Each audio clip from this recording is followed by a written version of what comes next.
आपको याद होगा जब एसआईआर की बात हुई तो मैंने कहा कि जब इतनी बड़ी एक्सरसाइज हो रही है, जो सरकार के अधिकारी हैं, बीएलओ गांव-गांव जा रहे हैं, हर घर जाएंगे, हर घर का दरवाजा खटखटाएंगे, तो जब एसआईआर करा रहे हैं तो एक काम हमारा भी कर दो इसमें।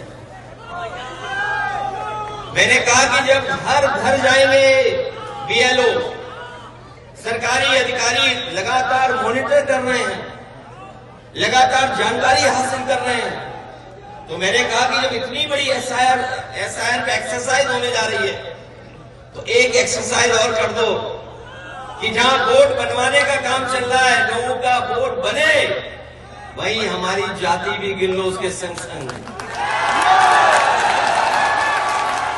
लेकिन वो जानते हैं कि हम और आप आबादी में ज्यादा हैं, हम लोग गिनती में ज्यादा हैं, इसीलिए एसआईआर हो रहा है।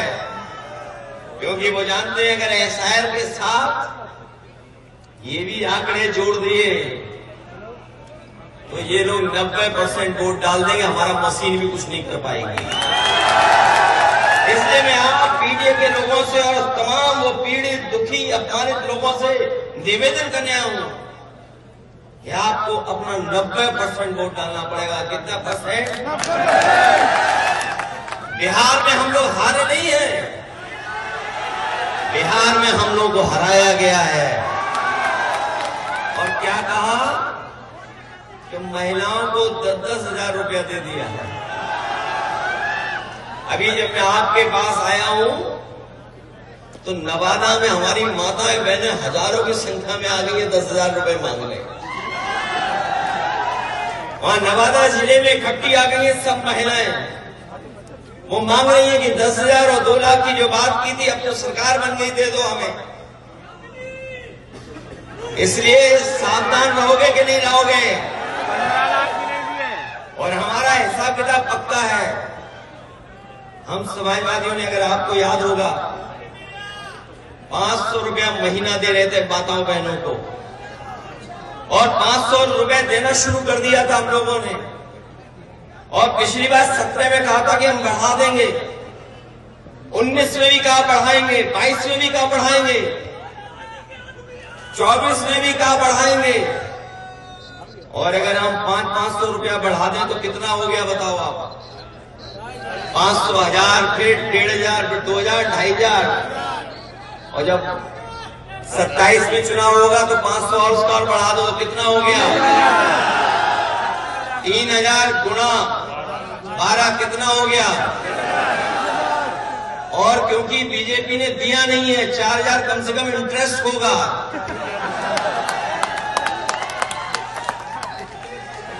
तो जो हम लोगों का इन्होंने धोखा दिया है, 500, 500, 500 कितना हो गया? और आखिरी तक 27 के चुनाव तक कितना हिसाब किताब हो गया? जब 12 से गुणा करोगे तब क्या होगा? और जो धोखा दिया इंटरेस्ट लगा दोगे तब कितना हो गया? अभी जो मैं सफाई में था, जब मैं सफाई में नेताजी का मेमोरियल देखने गया तो वहां मुझे बहुत सारी महिलाएं मिली जो बिहार के बॉर्डर और यूपी के बॉर्डर की रहने वाली मजदूर महिलाएं जो काम कर रही थी। मैंने ऐसी बातों में उससे पूछा और मैंने कहा कि 1 महीने का हम दें वो अच्छा है कि हम 1 साल का इकट्ठा दे दें, कि वो अच्छा है? तो पहले तो वो संकोच कर रही थी, नहीं बता रही थी, लेकिन बाद में मैं कुछ पढ़ सकता था, देख सकता था, धीमे से आवाज आई कि इकट्ठा दे दोगे तो अच्छा लगेगा। तो इसलिए महीनों का नहीं मिलेगा इस बार, महीनों का नहीं मिलेगा, सीधा इकट्ठा हम लोग देने का काम करेंगे। अब बीजेपी वाले कहेंगे पैसा आएगा कहां से? अगला हिसाब किताब है कि पैसा आएगा कहां से? ये पैसा आएगा कहां से? अच्छा बताओ, पुलिस को तो केवल वेतन मिलता है, बाकी वो कहां से लाते हैं?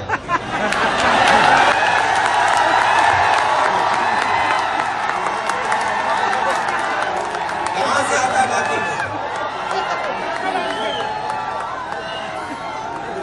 बाकी कहां से ले आते हैं ये लोग? उस हिसाब किताब को मत मानना आप लोग। इधर जब से बीजेपी की सरकार आई, हम भी बैंकों पे नजर रखते हैं कि बैंक क्या कर रही है आजकल, अखबार पढ़ते हैं। ये जो जितने बड़े बड़े लोग दिखाई दे रहे हैं आपको देश में, जितने बड़े लोग दिखाई दे रहे हैं, सब पर उधार पैसा है, सब पर उधार पैसा है। कोई बड़ा आदमी ऐसा नहीं जिस पर उधार ना हो, क्योंकि सरकार ने मदद करने का काम किया, उनका सहयोग किया है बैंकों ने। इन सरकारों के दबाव में बैंकों ने पैसा दिया है। और बैंकें क्यों देती हैं? क्योंकि उनको कारोबार करना है, इसलिए पैसा देती हैं। बैंकों को कारोबार करना है, इसलिए पैसा देती हैं। तो अगर बैंकें एक किसी उद्योगपति को, जो सामान्य उद्योगपति है, उसको ऊंचाई तक पहुंचा सकती उधार से, तो ये तो सरकार है। उधार लेकर के हम लोग 40,000 अपनी माताओं बहनों को, गरीबों को सम्मान देने की। अभी एक दिन हमारे मुख्यमंत्री जी ने कहा कि 3 बंधन है गांधी जी के, वो देखा होगा आपने, उसके बाद दोबारा नहीं बोला उन्होंने।